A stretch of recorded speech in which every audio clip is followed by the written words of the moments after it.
You're listening to Reading Between the Lines with your host, Drew Parker. Self-destruct sequence activated.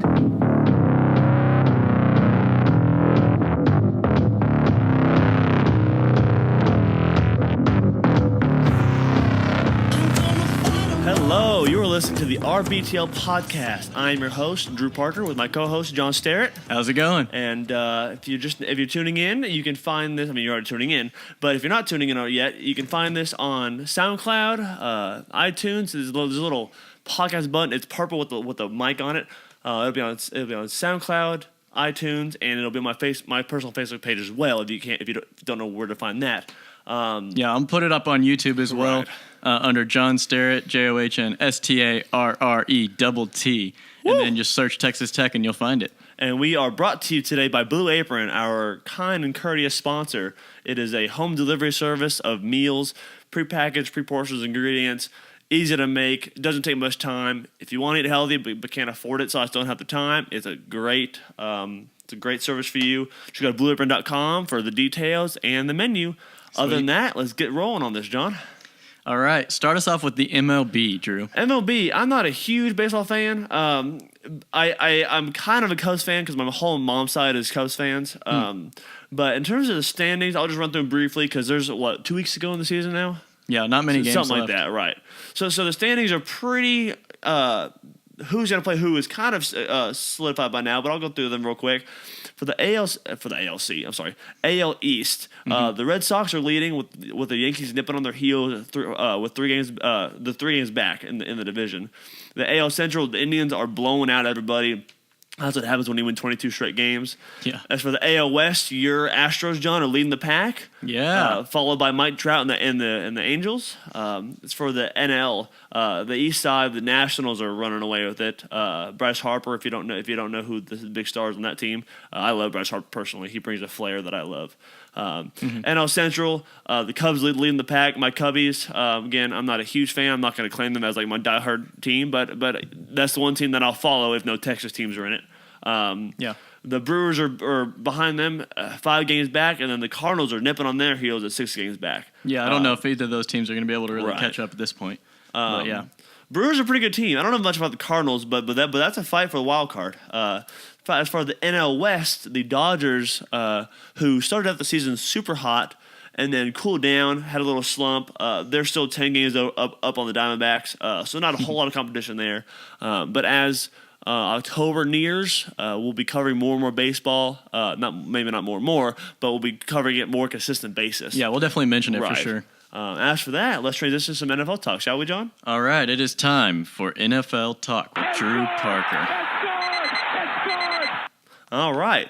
As for that, Dallas, my heart and soul, beat Arizona on Monday Night Football this last week, obviously, 20-17. That was a pretty fun game. It was. As for the Cowboys stats, Prescott went 13 for 18 for 182 and 2 touchdowns. That's a 141 QBR, which is the 3rd highest in his young career. That's a heck of a stat, which didn't seem like that good a game, but you know what? I'll take it what it is. As for his rushing game, he went 3 for 16 with 1 touchdown. He had that one that he flipped in the end zone. He got hit, he got sandwiched and he just tumbled. He looked good. He did, especially when he was rolling in the second half. He did. He was the spark we needed. 10 yards was his longest run. That was a touchdown run, and that comes out to a whopping 14.07 per play in terms of passing. Zeke had a slow start to the game. Like I mentioned last podcast, in the game against Denver, he had 9 carries for 8 yards, which by any running back standard is pathetic, especially Zeke's standards, because he set the bar high last year. Obviously, he went 22 carries for 80 yards, which isn't mind blowing, but it's a bounce back game. He just got back into the group of things. He had 1 touchdown, 30 yards was his longest run, and that comes out to 3.64 yards per play. As for the receiving core, Bryce Butler went 2 catches, 90 yards, 1 touchdown, 53 was his long on a dime that Prescott threw rolling out to the right of his pocket. Yeah, that was a great play. Prescott's arm is underrated. I mean he can't launch it like Rodgers can, but he's got some accuracy on the move. Yeah, on the run, that's incredible. Right.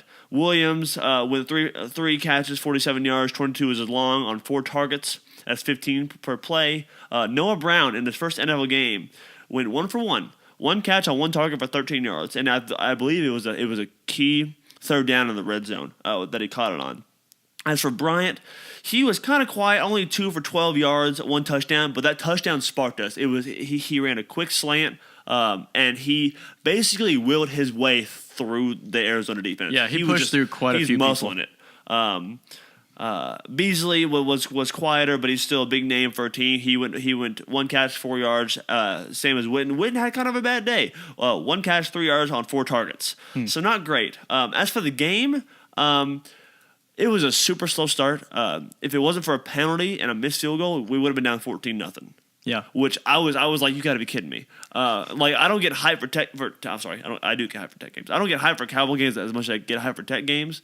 But I was worrying right there. And then the defense woke up, and the offense woke up, both of them. As for the defense, Sean Lee, or I like to say Sean Leesus, had 8 total tackles, all solo, and one tackle for loss. Jalen Smith, I want to give another shout-out, welcome him back to the team. It wasn't his first game, but they showed clips of his bowl game where he got injured. I had never seen the clip. It looked nasty. I just get creepy crawlers thinking about it.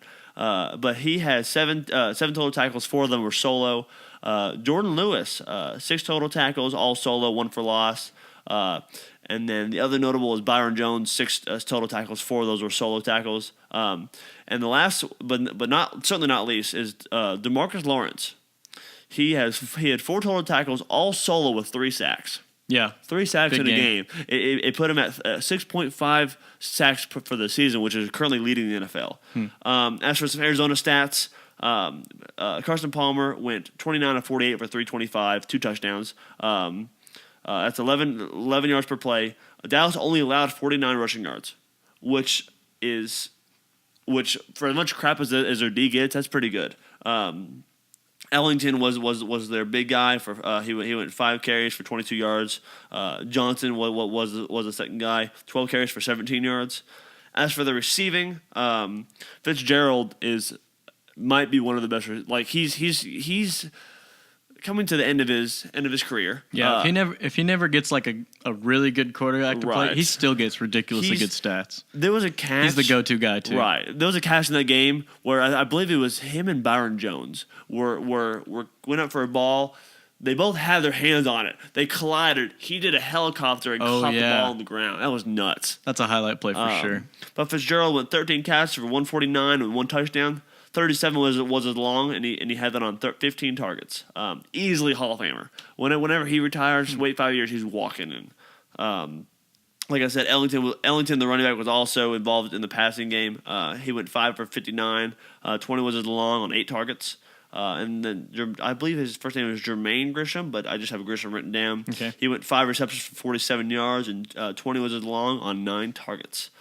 So it was a pretty solid game. Granted, we started slow, but that is the game that now this is gonna be a hot take. I don't know, but that is the game.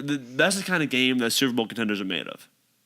Because I see that for sure. Because you start slow, but you have a way of pulling it all together. It's kind of like I'll credit Colin Cowherd, one of the shows I listen to every day. He said, the Cowboys have the right recipe. The Cowboys have the right recipe to contend. It's just a matter of can they do it. They have the right pieces for sure. Right. They have a lot of talent, and they have a quarterback who's giving them good play and a running back who's pretty solid. So that's a good combination. I heard that video too. As for some other game notes, like I said, Dak has quite an arm. It's kind of underrated. He threw 2 absolute dimes rolling right out of the pocket. You got to be clutch late to win ball games. Right, absolutely. Zeke started out slow, but ended up being effective enough to open up the pass. And then everyone, this is funny. This is music in my ears. Everyone in the division except for the Giants are 2-1. The Giants are 0-3. They lost to the Eagles, which I'll get to in a little bit. I was laughing so hard. I've never cheered harder for a non-Cowboy team in my life. Just kidding. I have. But anyway. Apart from the Red Raiders. Right. They lost on a walk-off 61-yard field goal to a rookie kicker. So the Giants are now 0-3, and that means that they're basically out of the playoffs. Did you hear that Carson Wentz said he's going to give him the money he makes from that game? Yeah, and I think it's like $31,000. It was, yeah. And he said he's going to do it, so And being mic'd up sometimes bites you in the butt. Right.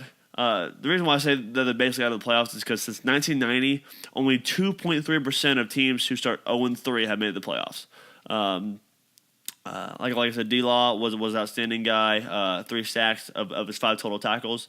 Next game for the Cowboys. Sorry, I don't know why I blanked on that. Next game for the Cowboys is home against the Rams for a noon kickoff. I'm calling it a win. But the Dallas O-line will have their hands full versus Aaron Donald, which might be the best defensive player in the league. And I think that the Rams are very underrated as well. Right, absolutely. They're a team that is a pretty good team. I mean, they put a convincing win would show that the Cowboys are a very good team. They put up 39 against the Niners on Thursday night.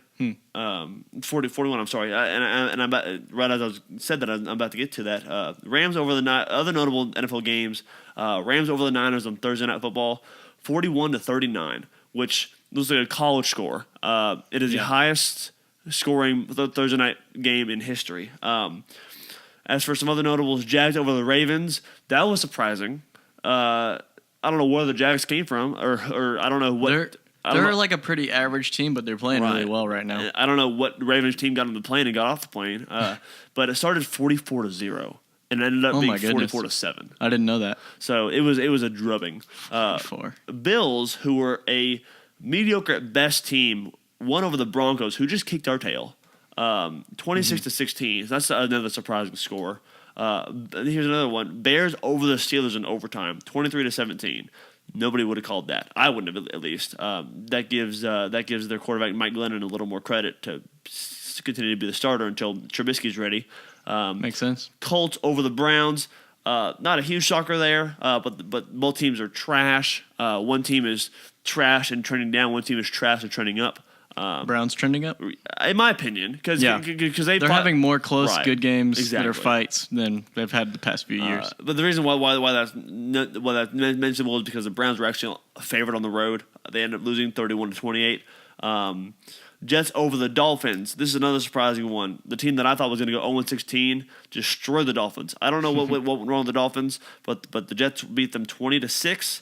Like I just mentioned, Eagles over the Giants, 27-24. Last second, 61-yard field goal by a rookie. Packers over the Bengals. No surprise there, but it was a crazy game. Went down to the wire.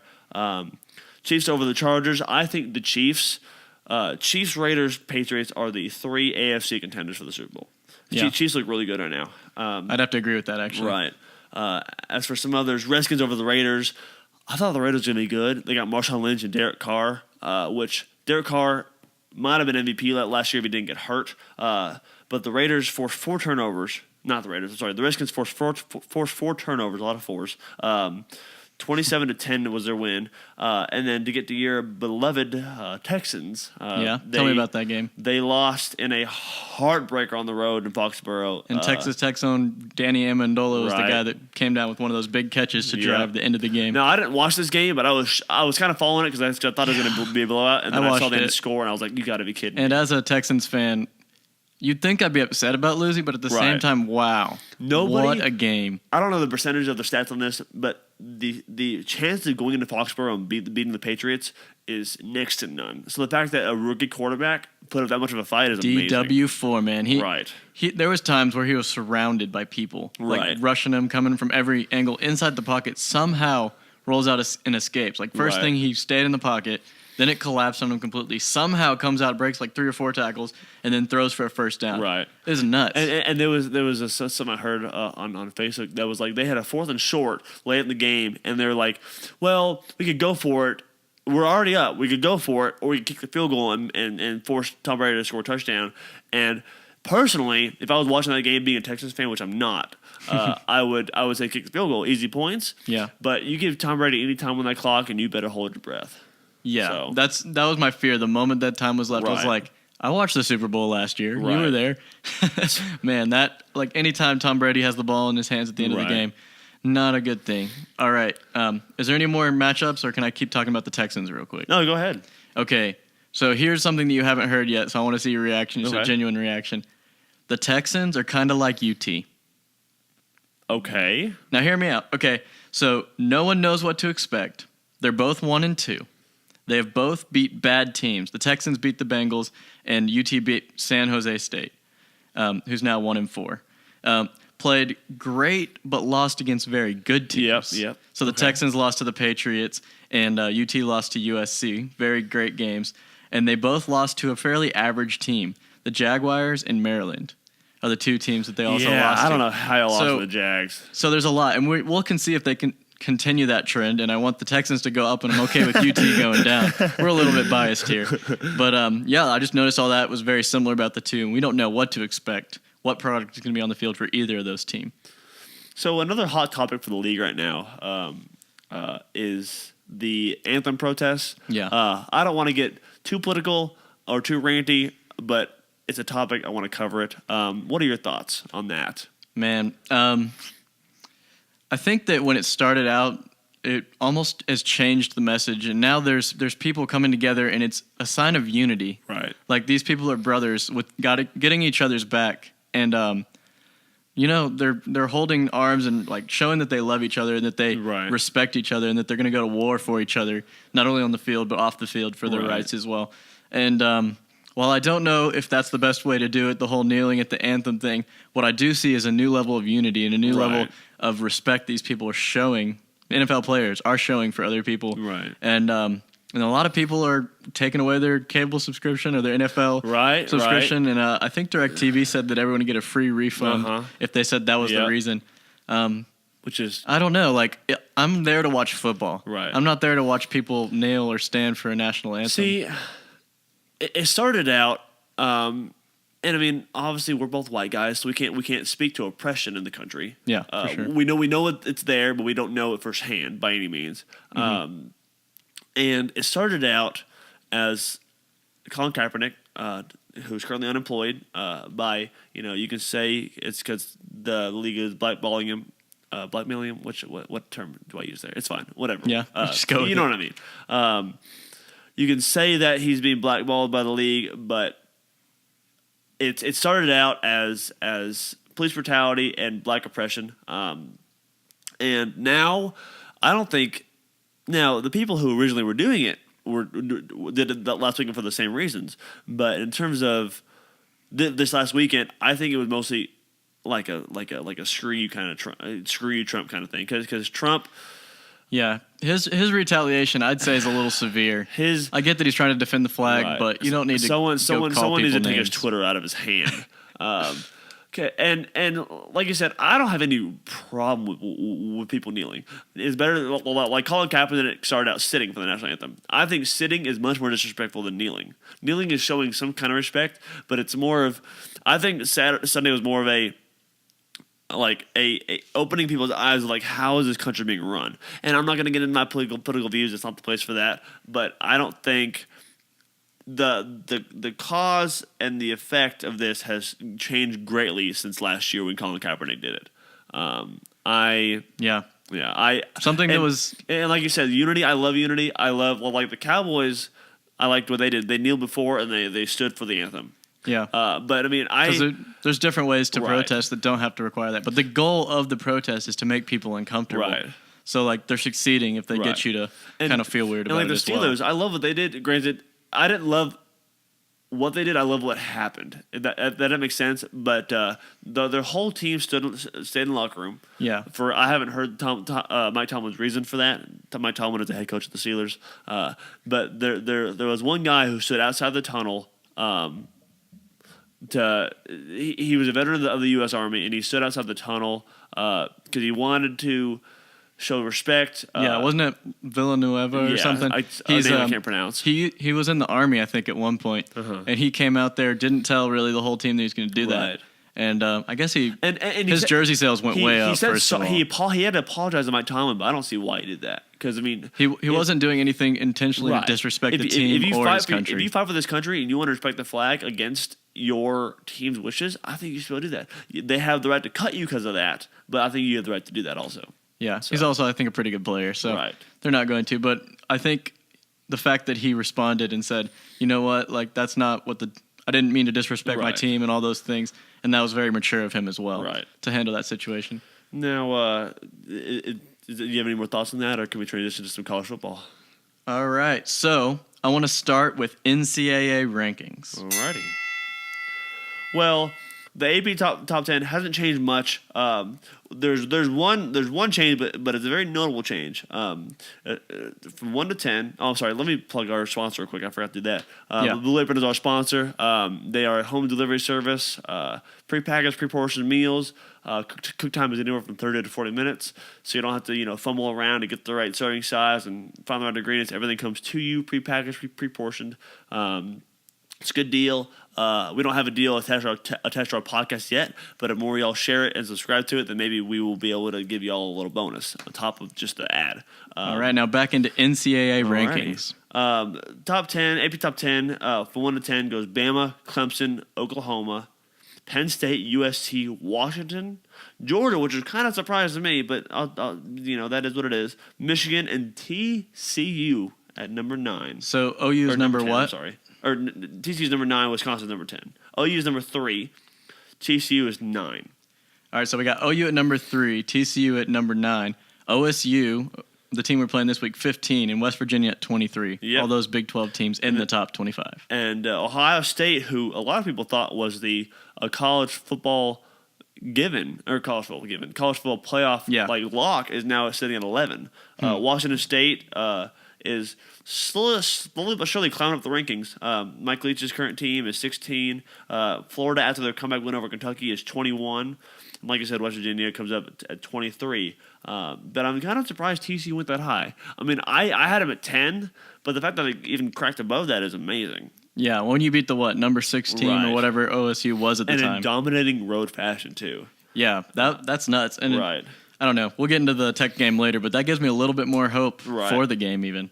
And I mentioned the coaches poll last podcast. The reason why I'm not doing this podcast is because it was a poll that was weighed heavily with the BCS, but all coaches don't know all games, don't watch all games, don't know all teams. So the coaches don't know who's they don't have this insight the top at the 4, same level. The top 4, 5, or 6 are pretty easy because you know them by name. But beyond that, like 15 to 25, no one really knows. So that's why I haven't mentioned the coaches poll if anybody's wondering.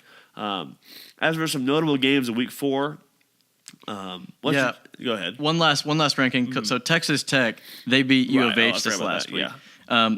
They're getting 40 votes for the top 25. They were at 4 votes to get into the top 25, which puts them in 28th place ranked currently. The CBS poll, which I've done each week as well, it's the 1 through 130 poll. Tech went from 57th before they played U of H to rank 35th, and U of H goes from 38th to 48th. So we jumped up big time in that poll. And if we win, the closer we get, and if we win this next game, we'll definitely be ranked in both. Wood has been knocked on. I hate to jinx it. We'll get to it in a second. I don't want to jump the gun too much. But as for some notable scores of Week 4, West Virginia beat Kansas 56-34. Big games. Nobody expected anything differently, but I'm surprised Kansas put up 34 on West Virginia. Me too. One fact I had for that game is that, even though Kansas did put up a fight, West Virginia still scored 35 in the first half. Absolutely. To Kansas 34 in the whole game. Next game, what do you got? As for some others, Bama over Vandy, 59-0. Yeah, no problem. So to put it, I have a stat for you, but to put it in perspective, what is the average net yardage for a Tech game, would you say? 400, 500 yards? You're saying for the Tech team? Yeah. Yeah, probably 450 or something. Maybe Vandy 500. was outgained by 600. Shoot. Vandy was outgained by an entire Tech game. They're the one constant that's been we know Bama's going to win almost every game without a doubt. Oklahoma survives against Baylor, 49-41. Oh, what a game that was! I didn't think much of it. Apparently, it was close the whole game because apparently at one point it was 20 at all. I didn't watch it, but just looking at the score, man, I was shocked because I was watching at the rec. I was playing some ping pong at the rec, and I was watching on my phone, and I go, 13 points, or it was 15 points with 2 minutes left, and they scored. I go, no big deal. They don't, the game's over. Then they got the onside kick, and I was like, oh my gosh, could they? I mean, they had to. All they could do was tie. They couldn't win in regulation. You weren't worried about the onside kick against Tech, though. I wasn't, and we'll get to that in a second. But I wasn't at all. Yes, we will get there. But Oklahoma survives. I can't wait till Baker graduates because he was out in the field. Yeah, what did he say before the game? He said, "Who's your daddy? Who's your daddy? Don't make me spank y'all tonight." And I'm like, "Go away, just go away. Stop being 12, Baker. Stop being a tool. Stop being a tool like a." I mean, that fits into everything that I know about Baker Mayfield so far. I mean, I can't really complain because let's be honest, if I had his skill level and his aggression, I'd be the same way. But it's just he's a Heisman potential, so he's getting a lot of flack for it. As for some other score, as for that, Baylor is now 0-4, which bye-bye to their season. Penn State over Iowa. This game was nuts. Penn State over Iowa, at Iowa, right? Right, yeah. They escaped with a 21-19 victory. It was a 4 seconds to go, 4th and goal from the 6. If you didn't hear about that, go look up the video of the highlights. It was nuts. I mean, from what I could tell, Iowa State had a sold-out stadium. It was all striped out. It looked it looked awesome. And boy, that's a heartbreaker. But it was nuts. It was the guy's first touchdown too. Was it really? I didn't know that. That's awesome. Nuts. What a way to go. USC over Cal, 30-20. Nothing too crazy there. I just, in my mind, USC is not playing as dominant as I thought they would. And like we mentioned, TCU won on the road against Oklahoma State. Wow, what a performance! 44-31. 44-31. A solid, just punch him in the mouth kind of game. Yeah, they ran the ball, they threw the ball. OSU gave up 4 turnovers. TCU, check this out. TCU had the ball for 39 minutes and 4 seconds. And you know what? Controlled that ball. Right. They everybody when they hear about Oklahoma State think about James Washington, Mason Rudolph. You got to outshoot them. Not Kansas. I don't know why I said Kansas. TCU just got the ball and ran it and Gary Patterson has a good defense already. They look like the better team. Right. That's just straight up what it was. And they made a bonehead mistake. I think they were down 13 with like 5 minutes to go or something like that. And it was a third and something or 4th and something. It was a big play. And they tried to get fancy. They did a swing pass and the receiver missed a wide open. I mean, it wasn't open. Yeah. But if Rudolph would have thrown it, it would have been complete. Yeah, he threw it and the defensive back intercepted it, and they were like close to the red zone or something. He had a safety. Major momentum swing. He had a safety spine, and the safety just picked it right off because it was overthrown. Yeah, cut across and got it. Right. It's I'm not saying they would have won, but it would have certainly made it more interesting. So I got NC State, Florida State. I saw that also, yeah.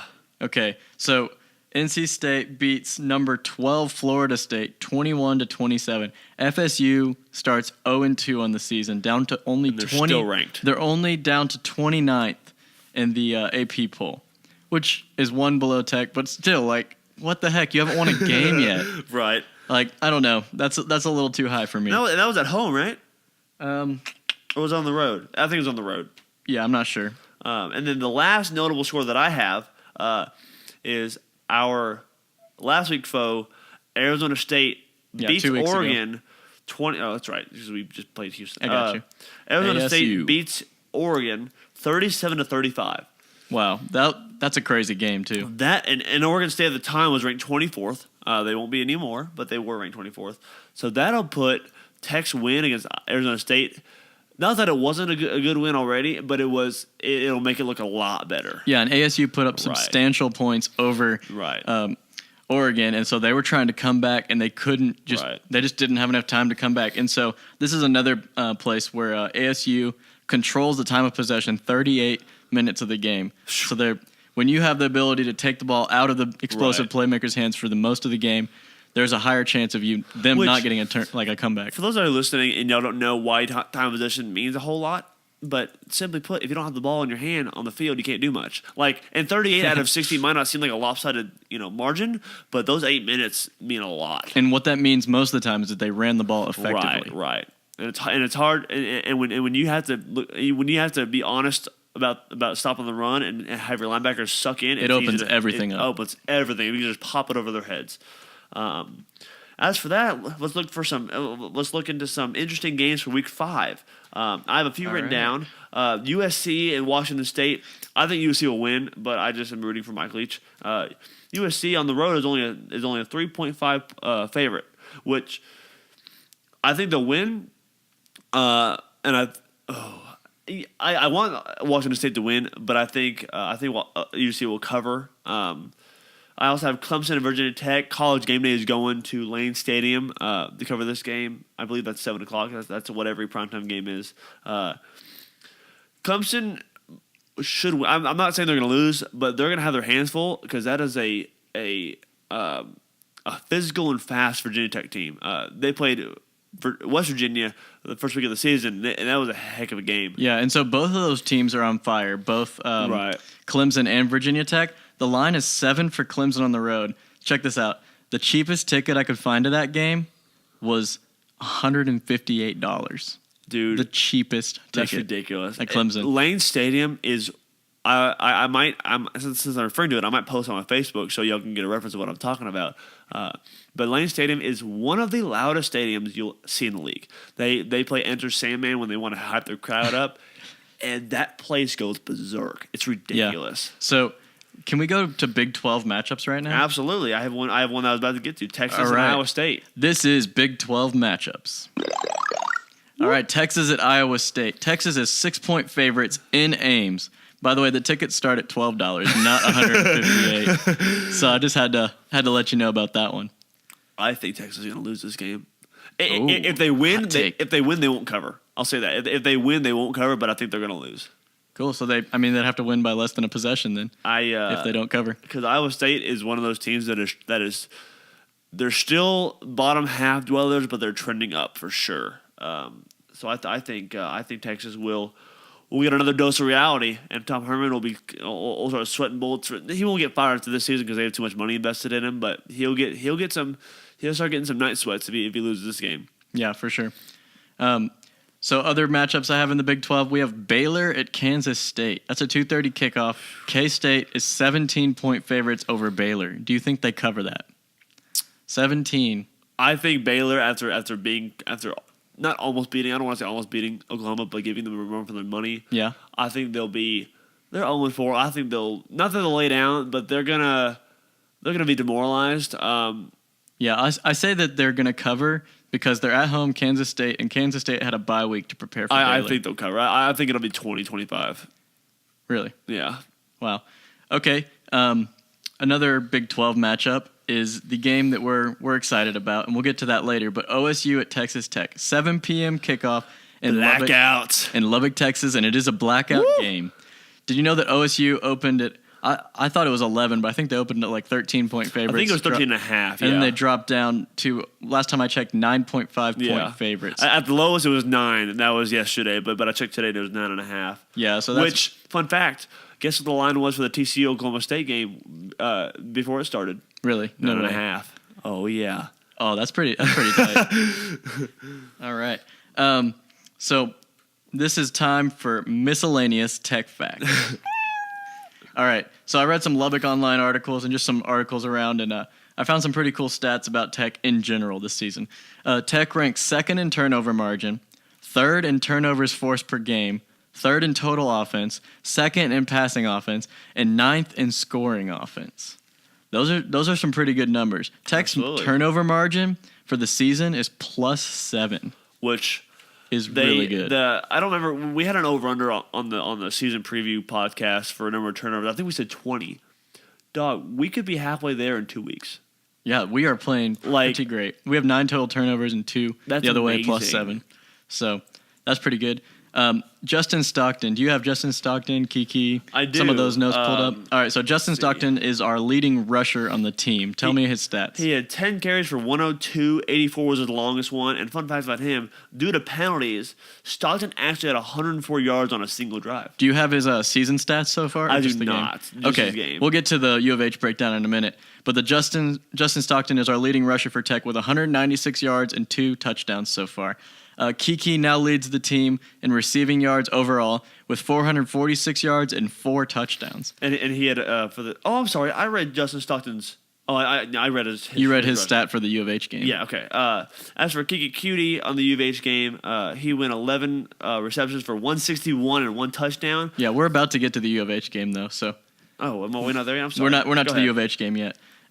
So Shimanek Also, he's our leading passer, of course. He's our quarterback. 1,248 passing yards, and he has 11 touchdowns with an 83.1 QBR. To take that all day long, baby. And so I think it was the Tuesday press conference, they interviewed Cam Batson as one of the people, and he noted that Tech practices this move that he used and that Stockton both have used in this press conference. And he said it's called a stop-start drill. So they practice that whole juke backwards to go forwards after you basically making a guy fall down if you have a good move. And so he used that. Cam Batson used that against ASU, and that was a highlight play. And then Justin Stockton used that same move against U of H. I didn't see that move. It was the one that broke for the 80-yard score. Like at the line of scrimmage, he used that little move. And then he got by everybody. Some other things to note before we get to the game for this week, or the game for last week. Jordan Brooks looks like he'll probably be back. They said he's just kind of checking out. His knee was kind of hurt when he came back in and kept playing. They're probably going to hold Vontae Dorsey out. He was the guy that had that head injury. I have a little note on him also. Okay, so he had some sort of head injury, and they said it was mostly precautionary. He looks good, but whenever something like that happens, they said that there was no lingering effects, but they're going to be cautious about Saturday. If I had to bet money on it, I'd say he's playing, but they're still going to be very cautious. I think it'll be a game time decision on that one. Yeah, I think it's getting more and more cautious in general in the leagues as well. So I don't think that he'll be playing this game. Right. One last thing before we move on to the U of H game notes. There's a hashtag that's been circulating on Instagram, and I guess probably on Twitter as well, that I really didn't know what it meant. A lot of the players were posting it. Hashtag TTVE. And so Cam Batson explained what it means. It means Texas Tech versus everybody. Let's go, baby. I'm so ready. What I have to say about that is sleep on us. Let's go, baby. Let's go. I'm so pumped for Saturday. All right. So it is time for U of H game notes. Woo! Mike, it looks like cramps and dehydration. Shimonich has a man wide open, and he hit him in stride, 77 yards to Kiki QT. All right, and what you heard was the 77-yard touchdown that started Tech's lead and gave us the confidence we needed to beat U of H. Yep. As for the game, I got some stats for y'all. Jump in there. Shimonich went 29 for 45 for 321 and 2 touchdowns and a pick. That pick was thanks to Willage, which it is not Shimonich's fault. Right. That comes out to 7 yards per play. He's perfect in my heart still. Right. Stockton, I read the wrong stat earlier, but I'll read it again. Yeah, tell me about the U of H game stat. Stockton was 10 for 102, 84 was long. Like I said, due to penalties, he actually had 104 net personal yards on a single drive, and then penalties kind of kicked some of that off. As for some more running, King went 9 for 98 with Trey 73. King coming in as a freshman. He looks good. That 73-yard run, he would just hit the hole, was gone. Nisby, however, was limited. Yeah, I don't know much about that. Do you have some more information on that? I do a little bit. He had 4 carries for 2 yards and a touchdown, which... Yeah, we had an over-under. I'll take a touchdown. We had an over-under saying if he was going to hit 100 yards. Yeah, I'm gonna pump the brakes on him a little bit. I kind of know why he's been out. Apparently, Shimonich told Cliff to get him out of the game because Nisby wasn't lining up in the right spots and wasn't going to the right, because there was a game in the U of H game. Yeah, I watched a little bit of the game footage, not all of it. But there was a play where Shimonich got the snap and went to the handoff, and Nisby was on the wrong side, so there was no handoff to be had because Nisby went to the wrong side of Shimonich. Yeah. So I'm hoping that it's not the whole thing with Stock or with what was it? Who was the running back last year? Corey Delphine, who just wasn't smart enough to have the playbook, so he didn't get playing time. And I'm really hoping that he picks up this system. I think he'll learn it. Gets in. I think he will too. Now I'm hoping that we use him to get those third and shorts this week, but it's all just he's got to learn the playbook and know the process. I mean, if you say run this way, that's okay with me for third and short play or something like that. Here's where you're going to run. What you're going to do? Get him the ball in short yardage situation because he's our strongest. He's our strongest back, but. Man, Trey King showed out, man. Absolutely. As for our receiving core, Kiki Cutie went 11 for 161 and a touchdown, which comes out to 14 yards of play. His long was 77, like John just showed the highlight of. Yeah. Cutie's a beast. I don't know if you knew that, but Cutie's a beast. Batson went 7 for 52. 18 was long. That's 7 per play for him. Willies. which I love Willie's. He's a quick dude, but he hurt my heart last game. He went 4 for 41. Long was 13. Man, I saw a lot of that last year, and I was hoping that all that was going to get fixed. The miscommunication and stuff like that. As for his performance, Shimanek went 2 touchdowns and a pick. It should have been 3-0 because the interception was a little bit thrown behind him, but Willie should have had the catch. And then when it hits both of your hands on the palms, you need to catch that ball. And the one in the end zone, it was dropped over. It was a dime, dropped right over his shoulder, just missed it. It was like he looked up to try to celebrate before he caught the ball. I love Willie to death, but I think that really hurt him the rest of the game. Like it just killed his mentality, and I think he'll come back stronger this week. And as for Cantrell, he only had 2 receptions for 34 yards, but hey, he is the R.J. Switten. He's just reliable, and he can catch whatever you throw at him. Yeah, he didn't have a great game, but he's always solid. Now let's talk about some Tech defense, shall we? Coming into this game, I would not have thought that we'd be bragging on Tech defense, but they showed out. Shout out to Dakota Allen. Yes, he led the team with 12 tackles. Jordan Brooks normally leads the team. 12 tackles. 8 of those were solo, and he had a half the tackle for loss with 2 QB hurries, and he didn't have 2 picks. He had 1 pick. Right. Anytime you get a pick, man. Right. Yeah, he did get a pick. But as for the Tech defense, we forced 5 turnovers. Yeah, 5 turnovers, 2 fumbles recovered by Tony Jones. Should have had 3, but he got kind of gritty and just dropped it. He tried to run with it instead of grabbing it. He tried to scoop it and score. So Tech forced those 5 turnovers, and they forced 7 punts, 4 punts in a row. I didn't realize that. Holy cow! They forced 4 punts in a row. That's ridiculous. And anytime you're doing that on defense, man, it's time to take the lead. DeMarcus Fields had a fumble recovery as well. Yeah. And both Allen and Brooks had an interception. Allen set the defensive tone with the pick in the third play from scrimmage. Like you mentioned, Allen had 12 total tackles, 8 of them solos, as well as 2 QB hurries. Jalen Lane had 6 total tackles, 5 of those were solo. Vontae, how do you pronounce his first name? Vontae Dorsey. There we go. He had 6 total tackles, 4 of those were solo. He got, like we said, he got injured. His status for Saturday is kind of questionable. If I was going to put money on it, I'd say he's going to play, but we won't know until about Friday night, Saturday morning.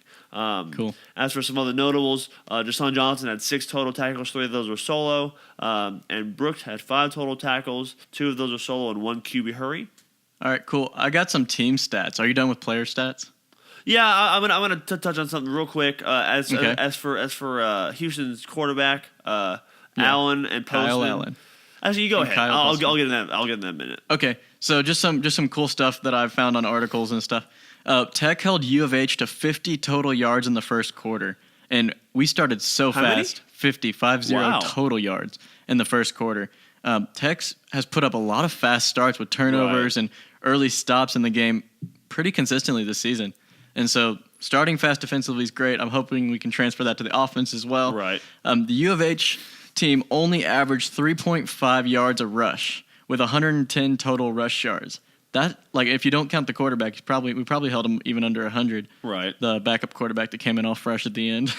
But yeah, there's probably a controversy at U of H's quarterback too as well. It might be, yeah. Now because of how well he played. Tech had 521 total yards, even on a game where they didn't look to play very well. Right. And still putting up yards like that shows that our team is going to be a potent offense regardless. And so if we finish a lot of those drives, gotta finish those. We must have had 4 or 5 field goal attempts. And one was missed, or was 2 missed. Two were missed by the freshman Eaton. Right. But yeah, so Tech was an abysmal 4 for 17 on third down. I saw that. That was not okay. But with they me. did hold U of H to 6 of 18 on third down. That is a highlight. I agree. So with that. anytime your offense is struggling, if your defense stops them more times than they don't, that's a good stat. As for some Houston notes, Allen, their starting quarterback went 24 of 39 for 217 and 1 touchdown and 2 picks. Postma, who was, I don't know his first name, but Postma. Kyle as well. Kyle, that's right. 8 for 13, 100 yards and a touchdown. I think if he would have started, we might have been in trouble. I don't know what you think about garbage time. He comes in fresh after the people have been playing for 2 hours. How much do you 3 hours. take into garbage time? Because this game should have been 27-10. How much meaning do you put into garbage time? Well, the way that we are playing, that when we go to that prevent defense, when we're dropping guys, giving open coverage, and just trying to not let them beat us deep, that's when points get scored against you, and it's fine if the clock runs out before the points catch you. But we gave up those points really quick, and that got a little sketchy. Did you know that Tech is yet to stop a 4th and short against an FBS opponent? Seriously? U of H, because we don't count Eastern Washington as an FBS opponent. Right. They were an FCS, but U of H was 2 for 2 on 4th down. So there's a place where we could improve. Maybe it's on that 4th down and short. And bring those linebackers in fast. Don't wait to see where the play goes. You know it's coming up the middle. And as for the margin of victory, 3 points. If you win, you win. If you keep winning, your record, your rankings will take care of itself. If you win all 12 games by a point, nobody cares about the point. They know you're 12-0. But as for where we're sitting, if we would have ended 27-10, we might have been ranked. But since the final score didn't reflect how the game was played, we didn't get that kind of credit. Yeah. One other positive thing I have is Tech got 200 yards rushing for the first time in a long time. They average 6.1 yards per rush. And we only allowed 110. Yeah, so anytime. And I'll take that all day. We're not known for our rushing game particularly. And people have said all season so far, they're weak at running. We just showed them that we're able to commit to the run and still get yards and stuff. Here's so that's a little new. fun fact for you. Okay. Over the first 3 games, opponents' running backs have gone for 256 on 79 attempts. That is 3.24 yards per play. Wow. I'll take that all day long. I'll take that all season long. If we take that all day long. That means you'd have to run it more than 3 times to get a first down, which means they can't just run it on us. That's pretty good news. As for some players you brought up in the last podcast about who to watch out for, Catalan was bottled up. He had 13 carries for 41 yards. 14 was his long, which I don't think Tech has given up that many long run plays. I don't have that stat for you. As for their backup quarterback, he was actually their leading runner. Also, he had 4 rushes for 52 yards and a touchdown. Yeah. Houston receiving, again, nobody really dominated us. Dunbar went 6 for 83. Bonner, which was a name we were kind of he'd been good so far this season. He went 7 for 66 and a touchdown, and he was one of those guys we had our eye on. Right, our team definitely did. And King went 5 for 20 for a touchdown. So that's the Houston receiving core. As for some game notes that I wrote down, Tech never trailed. Never trailed. Went up 3-0 with 9:57 left in the first quarter. That is true. And never trailed. Time of possession went Tech's way just slightly. Tech had it for 30 minutes and 50 seconds. Houston had it for 29 minutes and 10 seconds. That was one of our over-unders, too. Was it really? Yeah. Cool. I'll go through that after. Finish all these stats. Penalties are a problem. Tech had 15 for 117. Houston had 6 for 50. We need to get that to single digits. And I get, on a pass interference, you'd rather interfere than let them score a touchdown, but we got to clean that up. Tech needs to find a way to find the end zone after turnovers. Not only miss field goals, that kills us big time, but just settling for field goals also. Like the Allen pick on their side of the field was a field goal. Tech, as for the defense, Tech gets 3 players on the Big 12 Defensive Team of the Week. Dakota Allen, Tony Jones, and Jordan Brooks. Really? I didn't know about all 3 of them. That's cool. Dude, our linebacking core, I'm just saying. Right. This is a different linebacking core than we've seen since I've been at Tech. As for the kicking game that I just mentioned, I have to say that I miss Hatfield. We have to make field goals going into conference play because I guarantee you there will be games that when our special teams are the reason why we win or lose games. And I don't know when Hatfield will be back. Like this coming week. I guarantee you it's going to be close. Or it's going to be a blowout. It's either going to be close or not close. Right. And who would have thought that in August we would be complaining about the kicking? Not me. I was like, O-line, defense, oh my gosh, we're going to just crash and burn. But no, hey, you know what? If our field goal unit is what I'm complaining about, take it all day. You could make other than some offensive play calling, almost every facet of the ball has had better play. And man, it's crazy. I think this team's a lot better than we expected at the beginning of the year. Did you go over the Kiki Cutie individual stats? Did you have that written down? Not for that game, but man, he had a game. His FBS ranks through 3 weeks. In yards, he's second. In receptions, he's fourth. In all-purpose yards, which is receiving and returns, I don't know how many returns he's been on, but he does some punt, right. some kickoff returns. All-purpose means receiving, receiving, returning, and receptions. He's second in that. And TDs, he's tied for fifth. Mm-hmm. I don't know what that number is off the top of my head, but I know he has 4 ranking. Another note: Tech needs to finish teams when they have the chance. This goes back to the margin of victory.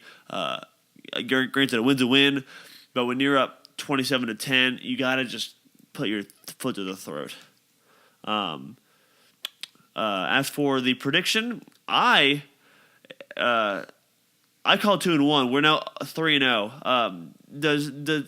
And I hate to say it, but a quarter of the season is already done, John. All right, let's I have the prediction in a minute as well. But yeah, dude, we expected a much higher scoring game than it is. But before we get to that, let's do this is rapid fire questions from last week. And You are a huge nerd. okay, so who do you think did better on the rapid fire questions, the yes no questions, which kind of was a long segment, but Me.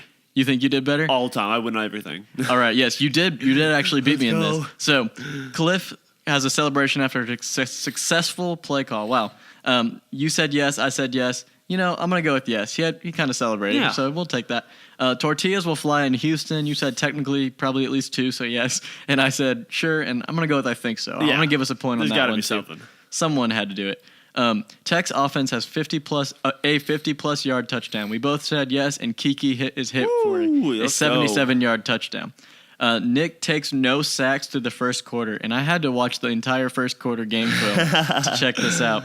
But you said yes, he takes no sacks, and I said no, and the answer was yes. He did go through with a clean jersey through the first quarter. Oh, really? Okay, nice.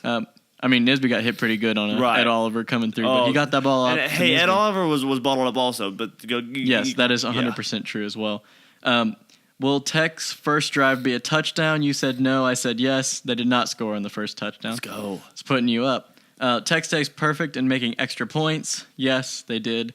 Will there be a target? We both said yes. Will there be a targeting call in this game? There was. Now, this is the weird thing. So it's yes and no. So I said both of us get a half point because there was a targeting call, and then it was called back, and they said no targeting, but they were still roughing the passer. They were still roughing the passer. He was not ejected. Bowman got ejected on a really? Arizona State was returning a kickoff. Wait, in the U of H game? Yeah. Okay. I don't know his first name, but Bowman got the targeting penalty, and it wasn't broadcasted much because it was right after. No, wait. It was right between. This doesn't sound familiar. That's it was cool right between two this. big plays. It wasn't broadcasted. I heard it on the radio, so I hope they're not wrong either. But it was right between two big plays, so it wasn't. Granted, we were talking the entire time, so we didn't hear the announcement. But it was right between two big plays and in the commercial business and whatnot. So it wasn't broadcasted much, but Bowman was ejected for targeting. Really? Now you still win with this prediction. Let's go. It becomes much closer. So that's cool. I did not know that. And since that happened in the second half, he'll be sitting out the first half of OSU. So Dequan Bowman, I guess, is the name. Will Cantrell make a ridiculous one-handed catch? We both said yes, and I don't think he had any ridiculous. He did play very, very well when he didn't have the ball and the blocking and stuff like that. Will Batson juke anybody out of their shoes? We both said yes, and it was no, but I guess Stockton kind of did and ran for 80-something yards. So, that was pretty good, too. Will a referee pick up a flag? That was just my fencing. We both said no. I do not remember them picking up a flag. Neither do I. As in, that didn't happen. Right. But yeah, that was my last one. So you got 7 out of 10, which is actually like a passing grade. That's like my college career. It's fine. And I ended up getting 6 out of 10. So you fail. I mean, I'm good with that. You get a D. It's fine. So this is reviewing Tech's last week's over/under. Okay, so we said Tech scores 40, and both of us went over, and they only scored 27, so it's under with that.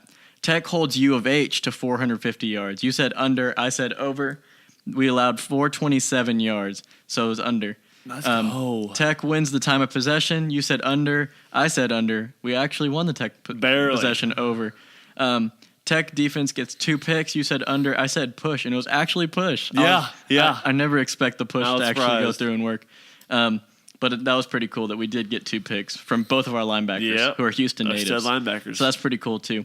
Nisby rushes for 100 yards. We were pretty smart to say under because he rushed for exactly 2 yards, net yards, in the game. And so Kyle Allen throws 3 touchdowns. You said under. I said push. It was under. He had 1 touchdown. Tech's run D allows 4 yards per attempt. You said over. I said under, and it was under at 3.5 yards an attempt. All right. Tech gets penalized for a total of 70 yards. We both said over, and it was 117 yards. And then the last one, Ed Oliver gets 2 sacks. You said push. I said over. It was under. He didn't get any sacks. He was bottled up. He really was. He only had 1 tackle for loss. Only one clean hit on Nisby. Yeah, so that's pretty cool. So both of us got 4 out of 9 correct on that one. So now I want to do what we were doing a second ago and review our U of H score predictions. Okay. All right, do you remember what your score prediction was? Was it 45-35? Yes, it was 45-35, and mine was 44-38. Both of us had Tech winning. We're highballing these scores right now, John. We were definitely highballing. We got to ratchet it down a notch. We'll find out with our score predictions for this week. But the final score was 27 to... Sorry, I just kicked my water over. 27 to 24 with Tech winning, and I lost my place. Okay, we guessed Tech's score wrong by 17.5 points. Ouch! And we guessed U of H's score wrong by 12.5. A win is a win. Total score prediction was off by 30 points, but Tech won, and we were right, and that's all that matters. Right. Okay, so tell me what you think about that score real quick. In our season preview, I called 2-1 to start the season. We're 3-0. I was going to ask you. I'll take it. I think I called 3-0 actually. Does our defensive performances in the first 3 games affect your prediction at all? The overall prediction. Well, is there? Do you think we're going to do better this game, or do you think we're going to do a better or worse another game? Before the season started, I think now we're going to do better against OSU than before the season started. What came to mind when I was bringing this question up is TCU looks good now. I had them as a win. I had them as a win in my season prediction, and they look good now. Yeah, I can't remember what I said. I'd have to look through it all. But yeah, okay. Here's what I'm gonna say. So I had them at 7-5. So did I. Okay. You know what? I'm gonna have to stick with that.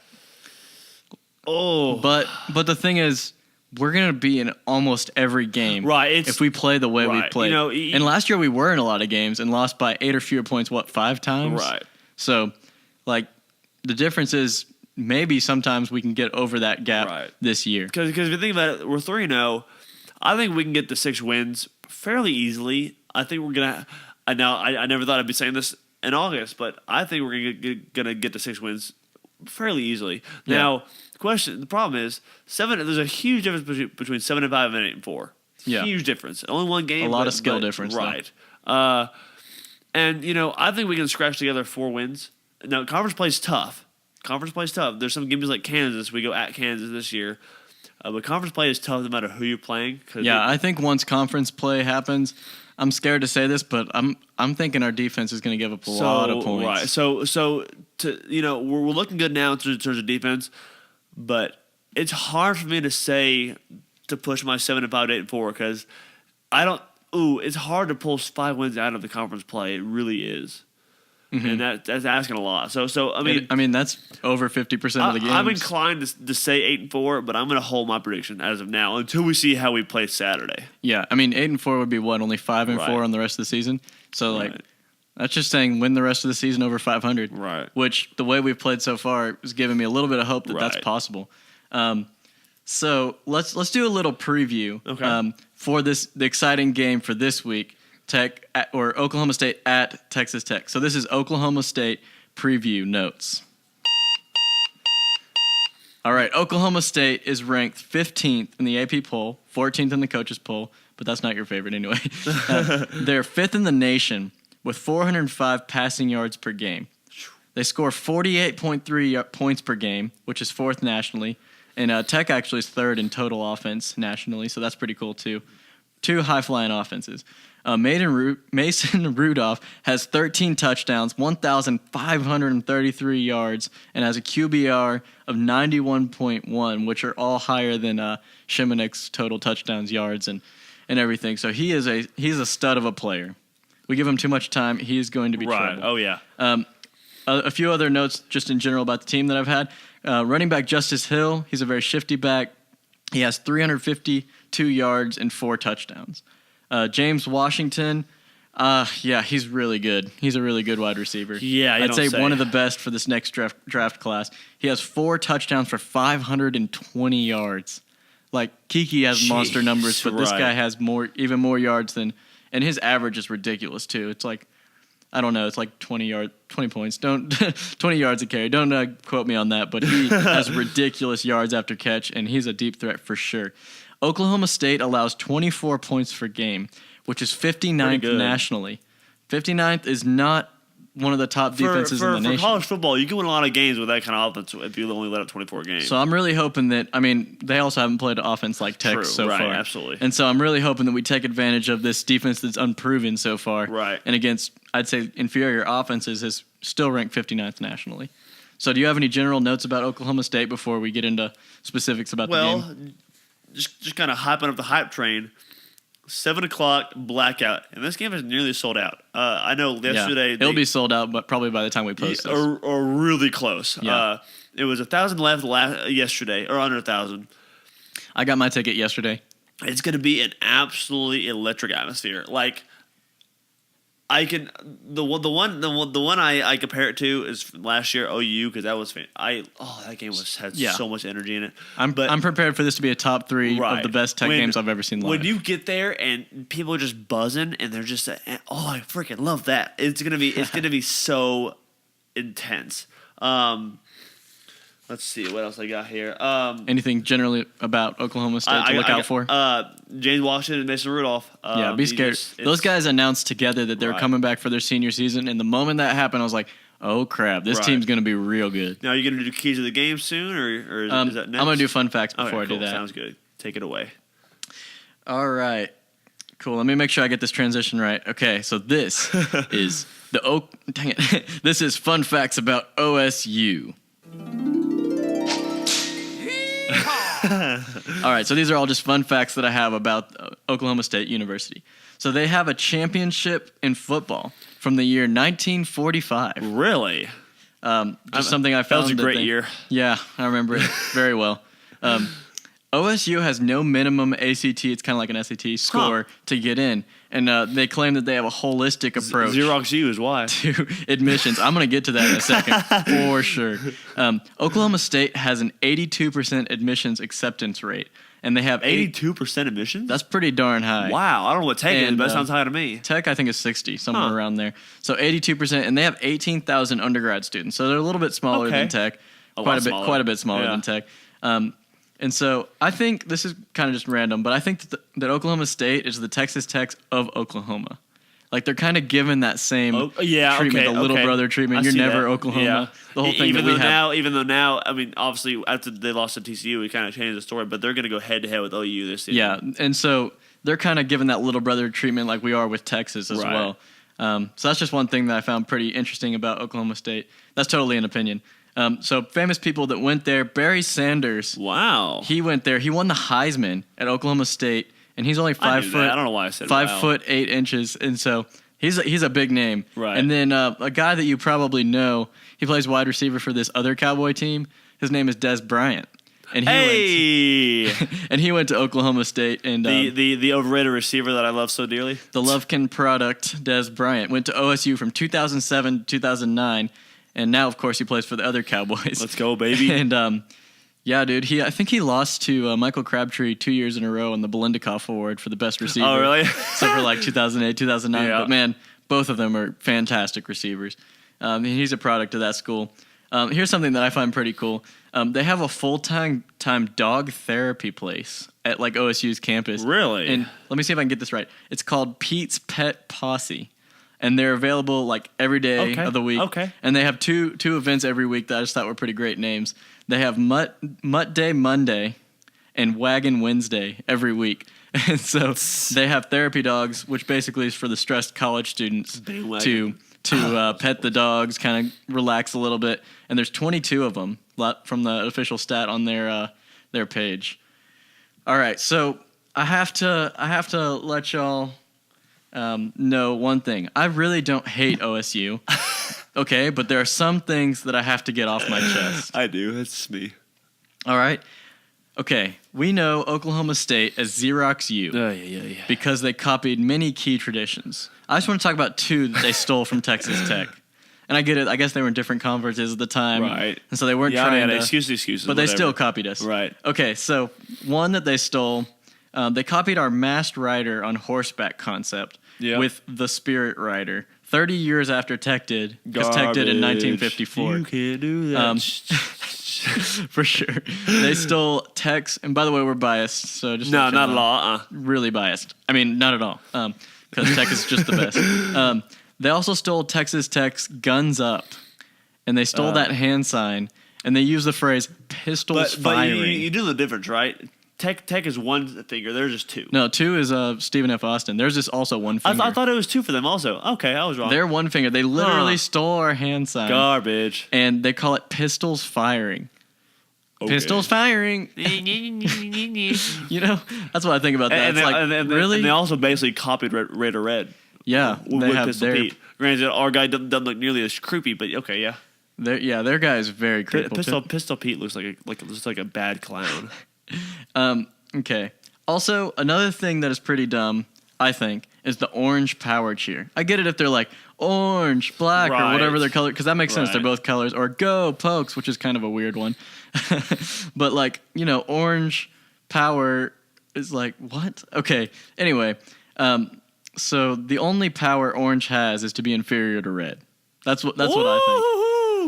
Dang, that was fierce. That was fierce. Okay. Also, the Pokes sounds more like a Facebook term than something to actually rally behind.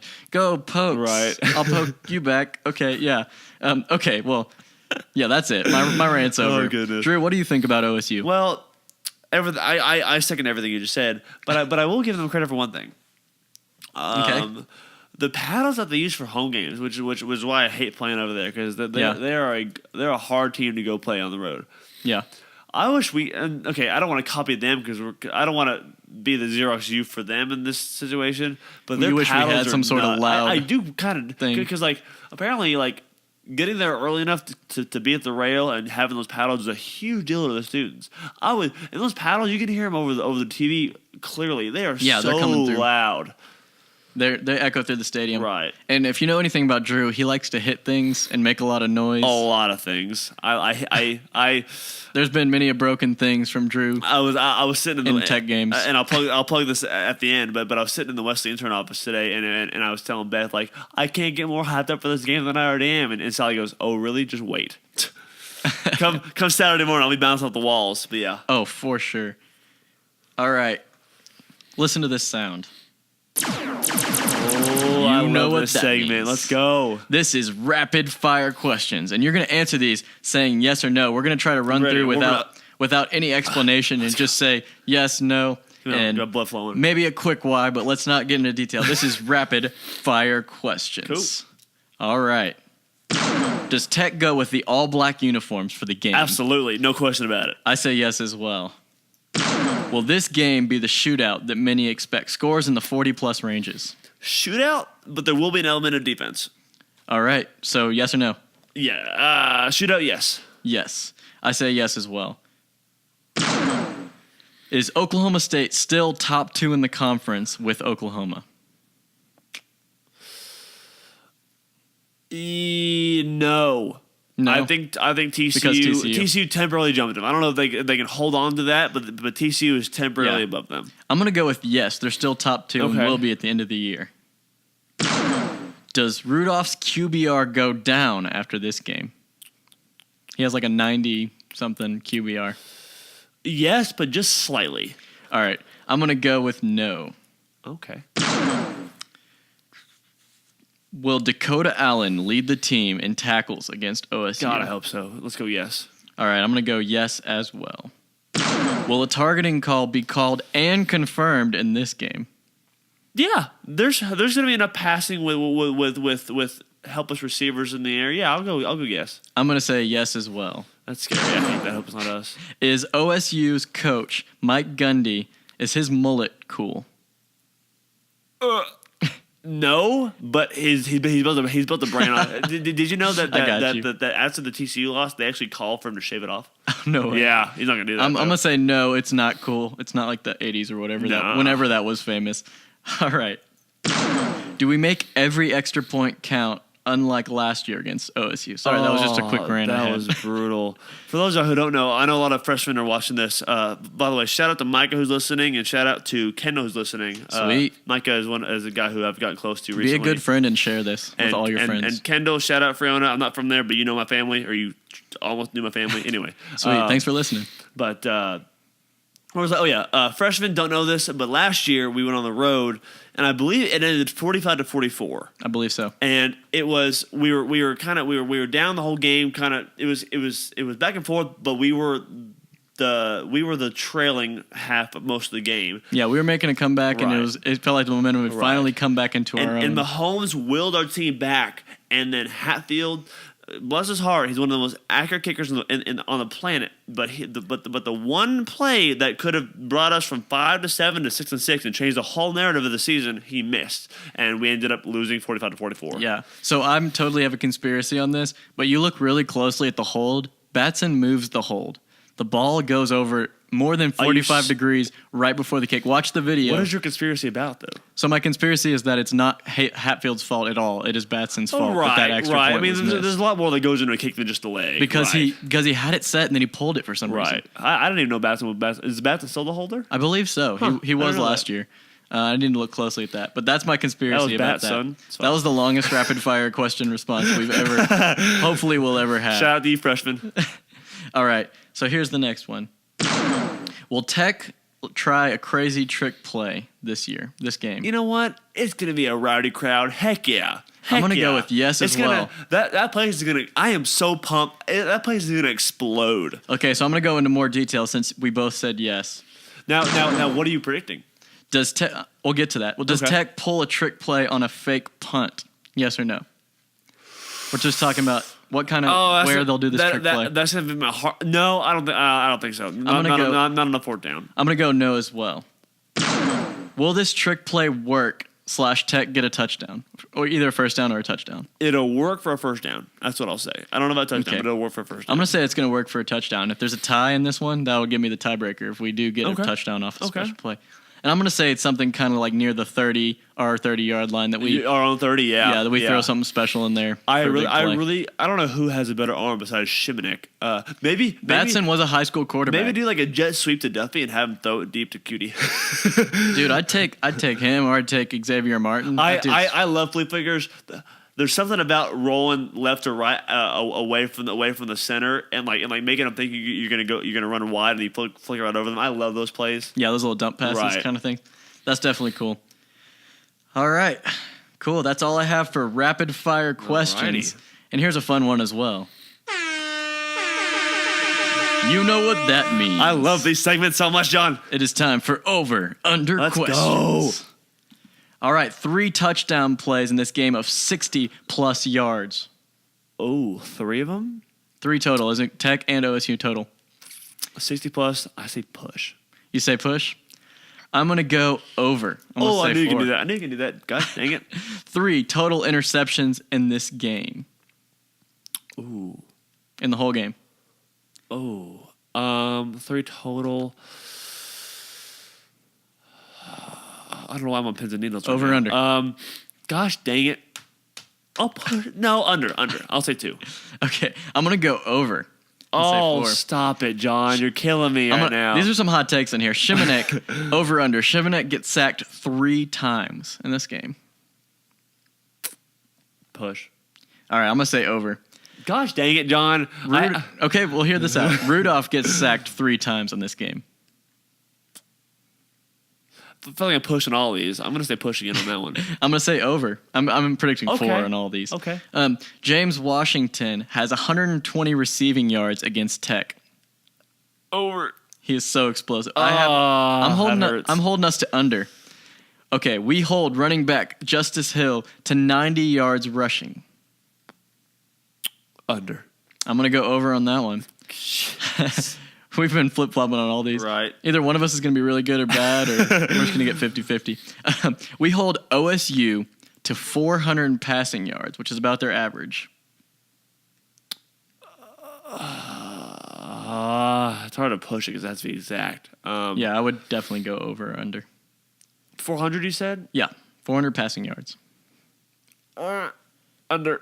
I'm going to say over, but not by much. Good, John, come on. You'll see my score prediction soon. I do this whole segment just to frustrate Drew. It's fine, sorry.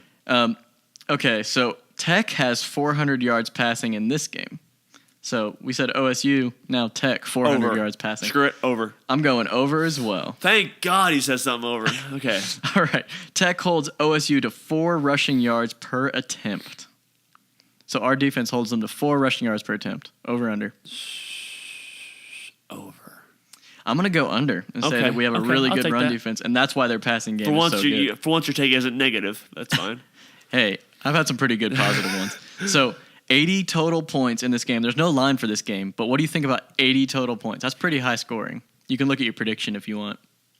Over. All right, I'm going over as well, even though that's ridiculously high. It is. 1,100 total yards in this game. That's pretty crazy high, too. 1,100, which is Tech has had a few games like that. That's 550 per team if it was split. Man.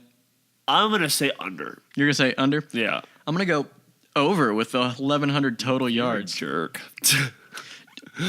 Okay. Do you have your recipe for victory pulled up? I do. I have my keys to the game. That's what you mean. Yes, your keys to the game. All right, so here it is. This is Tech's recipe for victory. Oh, boy. Winning. All right, you start. All right, keys to the game. I got 3 of them for you. Can't get burned on the deep ball.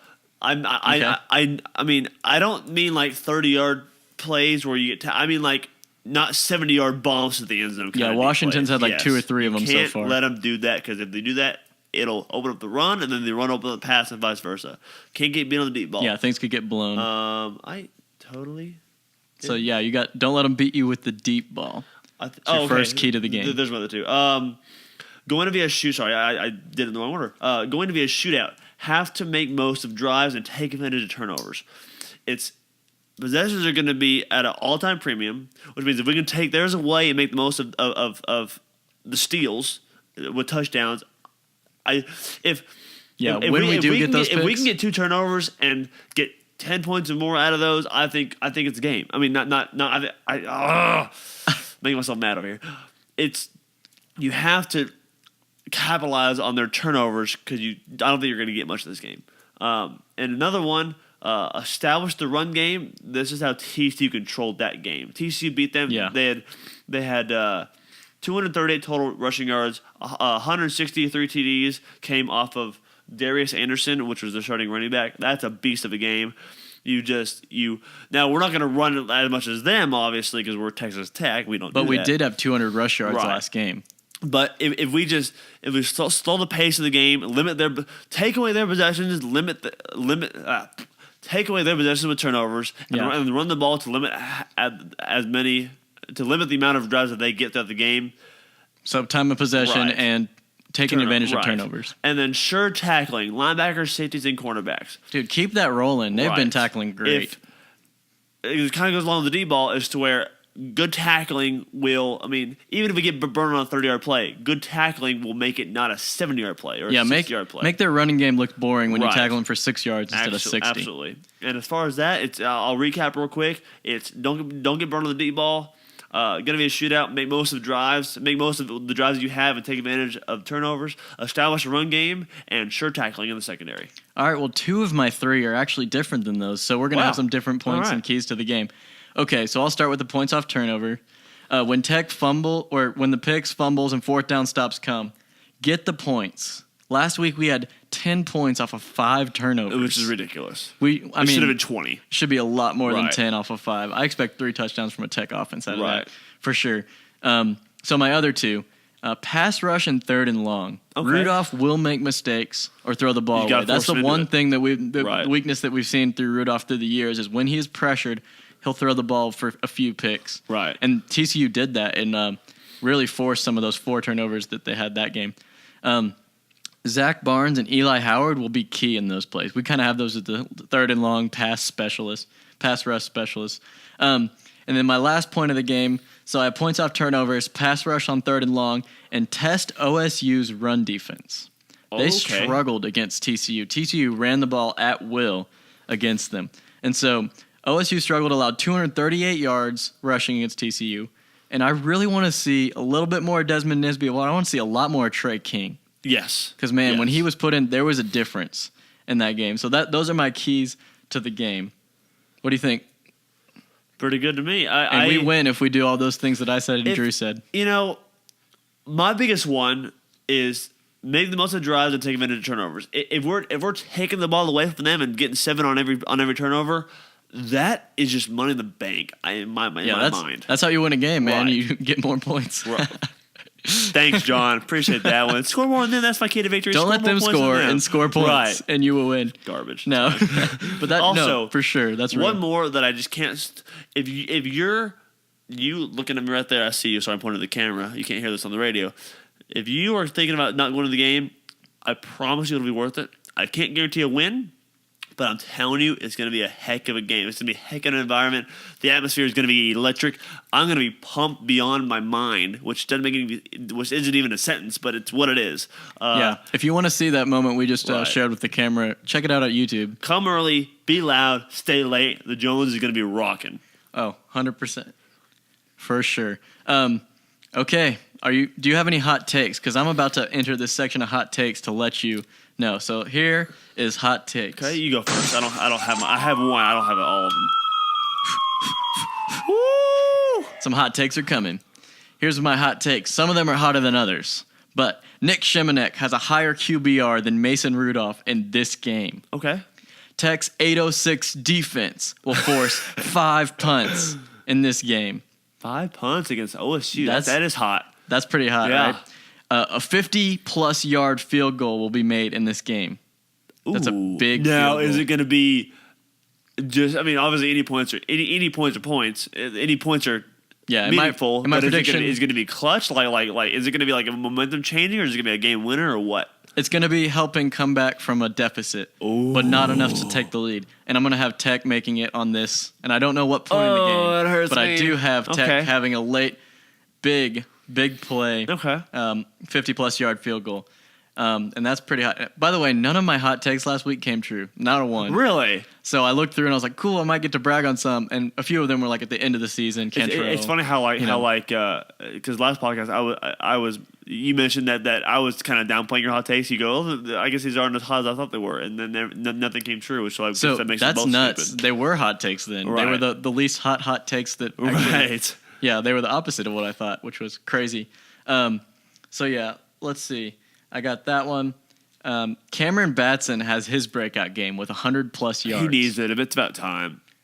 I think so, too. I think every other receiver has had a game. Right. You get Willie's in the first game, and then you get Kiki in the Houston game, ASU Cantrell's game. Yes, and now we absolutely. need our fourth receiver to come through and have a big game of 100-plus yards. So I say Cameron Batson gets that. Trey King leads Tech in rushing yards this game. That's a hot take. Wow. They like what they saw last year, and they're going to go back to Trey King, get him some touches. He isn't even on the depth chart. The depth chart right now is Stockton, Nisby, and Felton. He's a freshman. He wasn't expected to even be close to playing or being ready to play, but they saw something special in him, so I say... They won't be able to tracking... Oh, that was a horrible joke. It's fine. They'll have a hard time tracking him. And we just lost our last viewer. Goodbye, everyone. Oh, that's good. I like that. Here's a not too hot take that I think's pretty hot. OSU will have more yards of penalties than Tech in this game. Ooh, I like that one a lot. And here's one that I hope to get a reaction out of you. Wide receiver Quan Shorts for Tech has a 50-plus yard touchdown in this game. Wow. He had one against Baylor last year, and I think this is the second game we pull out the deep threat shorts for this. So he's not just going short, am I right? Dang it, I wish I had that pulled up. It's fine. No, it's too late now. It's over. Moment's gone. And here's my last hot take that I have. Total yards in this game for both teams will exceed 1,300 yards. God, that's a lot. That's a lot. I said under on 1,100, and you're saying over on 1,300? I'm saying over on 1,300. That's a hot take. Scares me right now. That's the kind of game that I'm expecting. Because I'm thinking that's going to be lopsided OSU, but whatever. Not necessarily. Okay.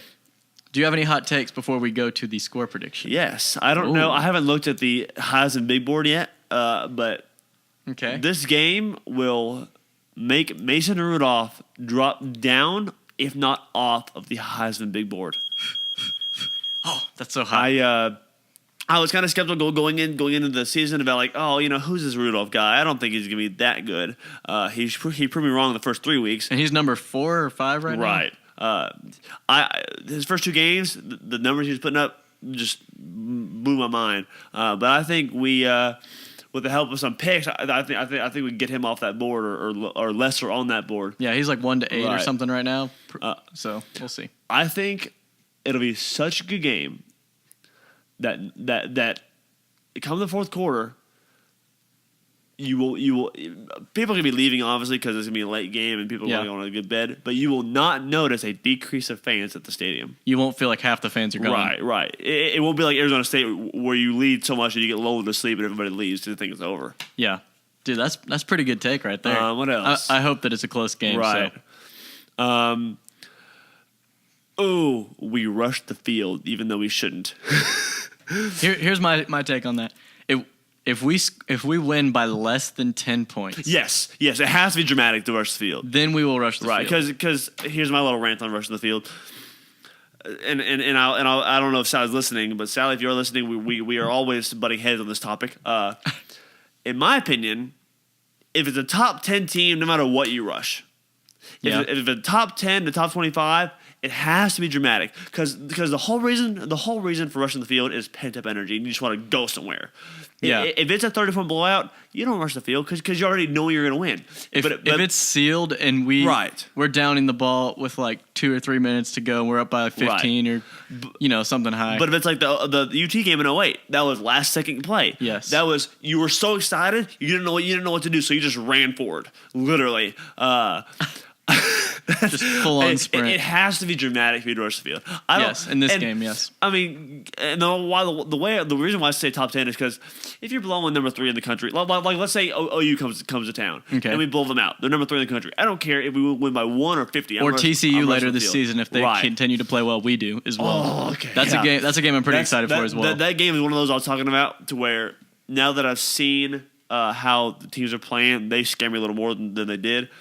I'll ask you something on this on percentage from 0 to 100. Okay. After 3 games, like as we said, sadness, a quarter of the season is gone. Mm-hmm. On the scale of 0% to 100%, how good a picture do we have of the Tech team right now? I'd say 55%. That's low. That's really low, but I'd say only 55%. You know why? Wow. Because the teams we played, I don't know. Other than Manny Wilkins having a pretty solid, good game, we haven't seen anything close to what we'll see the rest of the year with quarterback That is play. true. And when there's a good quarterback, especially a dual threat, we don't know the difference in how our team will handle it. And so that's why I'm pretty – and also with the offense, I feel like we haven't even figured out who we are as a unit as far as the connection. There's been some good, some bad. Right. It's kind of 50-50. Right. And so – we could be a team that scores 50 points a game, but we could also be a team that struggles and scores 30 points a game. And we have to have a fast start. No more of that one or two first drives, 3 now. We have to start fast at Oklahoma State. So what percentage do you give, like, of how much we know about Tech? I said 55. I had 65 in my head. 65? I was into 70, but that seems a little high to me. The reason why I say that is because the defense, yes, we have a quality road win. Now we have a quality home win. But those teams are not nearly the quality that we're going to play. I am aware of that. But the defense is riding on pure momentum and just swagger right now. And I think if our offense doesn't find its rhythm or groove or whatever phrase you want to put on that through the next few games, I think our defense is solidly in their groove right now. Yeah. The defense is almost like the team the part you're looking to carry the team. Exactly. Which is crazy. Which blows our minds being Tech fans for all our lives. And maybe we'll eat our words like this next week or the week after. Next Wednesday, just stay tuned. But man, it has looked like the defense is a different creature this year. All right.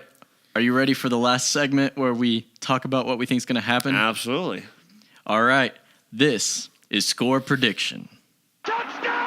There's going to be a lot of touchdowns. So, Drew, tell me what you have for the score, who wins, and why. All right, I have the score with a little blurb after it. 45-41 Tech. No way. Like I told John a little bit ago. You have a starting 4-0. Oh, This is his prediction. It hurts me to say it. Officially. Because in the season prediction, I said 2-2 to start. Yeah. But like any other diehard Tex fan, after every win, your level of optimism and confidence grows. Yeah. So, I go to the stadium thinking we're Alabama, and I leave thinking we're Tulane. I don't know. We've been highballing the score a little bit, going in the 50s for Tech. The blurb that I have about it is it's going to be a shootout, but I think Tech's defense makes a stop or stops when they need to. I think it's a very offensive game, but when we need them to step up, they step up. We, or at least I, have been highballing the score lately. I don't think Tech pushes 50, and you'll be nervous come the fourth quarter. It's gonna be a late game, 7 p.m. start with 2 heavy passing teams, but I hope no one leaves. And I don't think they will, because it's going to be incredibly hyped. 45-41 Tech, 4-0 on the season. Woo. And that's spicy. That's so hot. And here's the thing. Now that Oklahoma State has lost to TCU, all the pressure is on them this game. Yeah. To stay in the playoff hunt, because their fans and their staff and their players have their eyes set on the playoff this year. And so you think they don't handle that pressure to the degree which they should? Or they kill us. Hey, your prediction's set in stone now. But it's on the podcast. All the pressure's on them, and if we beat them, okay, next week the game after is Kansas, 11 a.m. start. It's been announced. Just so you know, Kansas, September 7th, 11 a.m. start. It's funny how we go early, late, but that's fine. I'll have a rant on that later. But all the pressure's on them this game to stay in the conversation. Yeah. Whether it's a close game or blowout, just stay in the conversation. Next week, if we beat them this week, all the pressure's on us to not choke on the road to Kansas, a team we should beat. Yeah, sure. But hopefully I'm going down beat 'em. again. My optimism and the hype train carries me further than logic does sometimes. But as of right now, I'm changing my season prediction from 2-2 to 4-0, topped off with a 45-41 Texas Tech win over Oklahoma State. All right, that's pretty dope, man. I'm so ready. So I'm much so ready. that we I am do like y'all can't see this who's listening to this, but I've been flexing the entire podcast. I'm so freaking ready for this game. Yeah, there's a new level of energy coming from Drew right now. He's spiking the heck out of this podcast right now. Okay, so your prediction is, repeat it again? 45-41 Tech. All right, you have Tech winning. Drew, I'm sorry, but I'm not giving Tech the win on this one. I know we're homers here, and I'm probably illogical, let's be honest. We love to have Tech show them in every game. But you know what? I think the fire has been lit under Oklahoma State's butt. Oh, I agree. I also think another thing. You know how I said 1,300 total yards in this game? That's super high. But the reason I say that is because I think both teams are going to be really held to kind of like they have to throw the ball more. And when that happens, the clock is going to get... Because both of our run defenses, I feel like, are going to be very effective. This game will be over till 11:30. And so that's the reason why I have so many yards. And I have Oklahoma State beating Tech 52-48. That's really close. It's a very close game. And the reason is that it's going to go down to that passing. Whoever has the ball last kind of thing? Probably. Okay. It's either Tech has the ball less and like... one of the last drives gets that field goal isn't enough, but they need the points to get them within a touchdown. Or kind of like the Texans, right? The Texans let up a drive at the end to lose it. Right. So I don't have confidence in the Texans. But man, Texas Tech, I have them losing. This one will come down to the wire. Forget what Vegas says. That whole line of 9 points. I don't think that's a thing. Lots of scoring is going to happen. Yes. It's going to be one of those games that hopefully we talk about for years. Right. If Drew's prediction's right, we do. If mine's right, man, we won't talk about it, but we'll remember it. If this game ends with my score, I'll be rushing the field. I will do exactly as many push-ups as points we score on the podcast, and I'll do it on the podcast if your score prediction. I will is correct. not. He will count, and we will just have a silent moment where it's just him counting on air if he gets his score prediction right. Awkward like usual. All right, great. See, I think this game is going to be for those of y'all Cowboy fans who listen to this. You know that for our division, it's always hard fought. At least for the last few years, it has been because Eagles, Giants, Redskins. whenever a divisional matchup in the NFC East happens, I don't care how good or how bad the other team is. It's always a fight. Yeah, and I expect a fight. And I think it'll game. be like this, to where I don't care if the line was 15.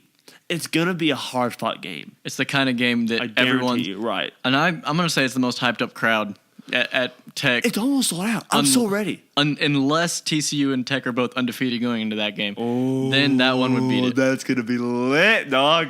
All right, so what's the next podcast gonna look like? Where can they find this? All that stuff. Next Wednesday, we will be recapping, hopefully, a win over OSU and previewing Kansas on the road. We'll make that the most start. last lecture podcast we possibly can. We'll film at 11 a.m. I'm just kidding. As for where you can find this podcast, just shout out to our. I was going to only do this twice, but shout out to our sponsor, Blue Apron. If you're watching or listening, shout out to y'all. Y'all are great. Thank you. As for where to find this podcast, I'll upload it on. We're recording this. What's today's date? Today, September something. September 27th is when we're recording this. Wednesday, September 27th. It should be uploaded tonight. I'm going to go to the library and use their good internet to upload it. But you can find this on SoundCloud or on iTunes. I'll throw it on YouTube too, under John Starrett. There's a little podcast. A lot of you iPhone people don't know this exists because you don't listen to podcasts much. But somewhere on your screens, there's a purple icon with a mic and airwaves seemingly coming out of it. Yeah, it's one of those Apple apps. Right. Go to that, hit search, type in Reading Between the Lines. Drew Parker as well. It is a black and white logo that just says RBTO for short. You can find it there on iTunes. You can find it on SoundCloud. If you don't know SoundCloud or don't know how to get to SoundCloud, I will share this on my Facebook that will have a link to SoundCloud. And then John, like you said, will have it on YouTube. Other than that, shameless plug time, the Wesley Student Ministries, which is a place where me and John love very dearly. Yes, if you're in Lubbock, check it out. Right. I feel like it's just the earphones. Okay. Sorry about that. The Wesley tailgate is at 3 p.m. on Saturday. It's Parents Weekend, so we'll have a bigger shebang than usual. Sweet. And I don't know what that all includes, but it'll be a bigger deal than what we usually make it because it's a bigger game and we want to get hyped. Let's do it. But 3 o'clock is the tailgate. It'll be a busy game, so we'll probably leave for the stadium about 4:45, 5. And the game's again at 7 o'clock. So if you're interested, come by 2420 15th Street, Wesley Foundation. You should see us all in the parking lot, or at least somebody in the parking lot. Yeah, you'll see us if you come close. So yeah, hope to see you there, and for sure hope to see you at the game. Other than that, this is signing off. I'm your host, Drew Parker, with my co-host. And I'm John Starrett. And we will see y'all next Wednesday. Wreck 'em. All right, wreck 'em.